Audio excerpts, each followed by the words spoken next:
Komandan Jenderal Komando Pasukan Khusus, Danjen Kopassus, Maijen TNI John Afriandi, dipercaya Panglima TNI Jenderal Agus Subianto menjadi komandan upacara pada upacara Puncak HUT ke-79 TNI di Lapangan Silang Monas, Jakarta Pusat, Sabtu, 5 Oktober 2024. Upacara peringatan HUT ke-79 TNI dimulai dengan ditandai laporan Komandan Upacara Maijen TNI John Afriandi kepada Inspektur Upacara Presiden RI Joko Widodo. Kemudian, Presiden RI Joko Widodo didampingi Panglima TNI Jenderal Agus Subianto. Bersama Komandan Upacara Maijen TNI John Afriandi melakukan inspeksi pasukan mengelilingi Silang Monas dengan menggunakan kendaraan taktis maung buatan PT Pindad Indonesia. Untuk diketahui, upacara parade dan defile HUT ke-79 TNI tahun 2024 mengerahkan 30.206 personel pasukan dan 521 alutsista dan 145 unit kendaraan klasik dan moge. Adapun temanya yaitu TNI modern bersama rakyat siap mengawal suksesi kepemimpinan nasional untuk Indonesia maju. Maijen TNI John Afriandi bertugas sebagai Komandan HUT ke-79 TNI yang digelar di Lapangan Silang Monas, Jakarta Pusat, Sabtu, 5 Oktober 2024. Maijen TNI John Afriandi adalah salah satu perwira tinggi TNI AD yang dibesarkan oleh Korps Barat Merah Kopassus. John adalah peraih Adi Makayasa Akmil tahun 1995.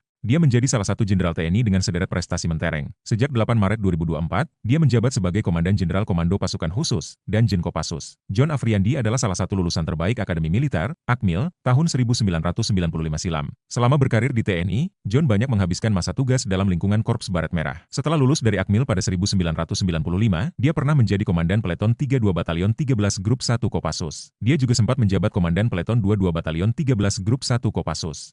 Setelah naik pangkat menjadi mayor, John menjabat Wadanyon 23 Grup 2 Kopassus, 2007.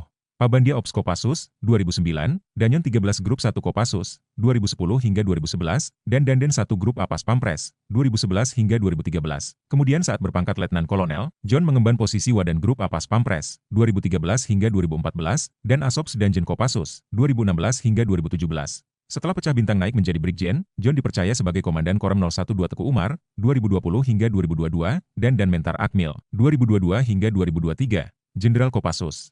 Itu tercatat pernah menjadi staf khusus Kasat Era Jenderal TNI Dudung Abdurrahman. Di peringatan HUT TNI tahun 2024, Presiden Jokowi bertindak sebagai Inspektur Upacara. Hadir pula Wakil Presiden Maruf Amin, Presiden terpilih selaku Menteri Pertahanan Prabowo Subianto, Wakil Presiden terpilih Gibran Rakabuming Raka, Kapolri Jenderal Listio Sigit Prabowo dan Panglima TNI Jenderal TNI Agus Subianto. Tampak juga Kasat Jenderal TNI Maruli Simanjuntak, Kasal Laksamana TNI Muhammad Ali, dan Kasal Marskal TNI Muhammad Tony Harjono. Kemudian ada Menko Marves Luhut Binsar Panjaitan, Mensesnek Pratikno, Menteri BUMN Erick Thohir, Menteri Perindustrian Agus Gumiwang, Menteri ATR BPN Agus Harimurti, Yudhoyono, Menteri Keuangan Sri Mulyani, Menteri Perdagangan Zulkifli Hasan, Ketua DPR RI Puan Maharani, Ketua MPR RI Ahmad Muzani hingga anggota DPR RI Titik Soeharto.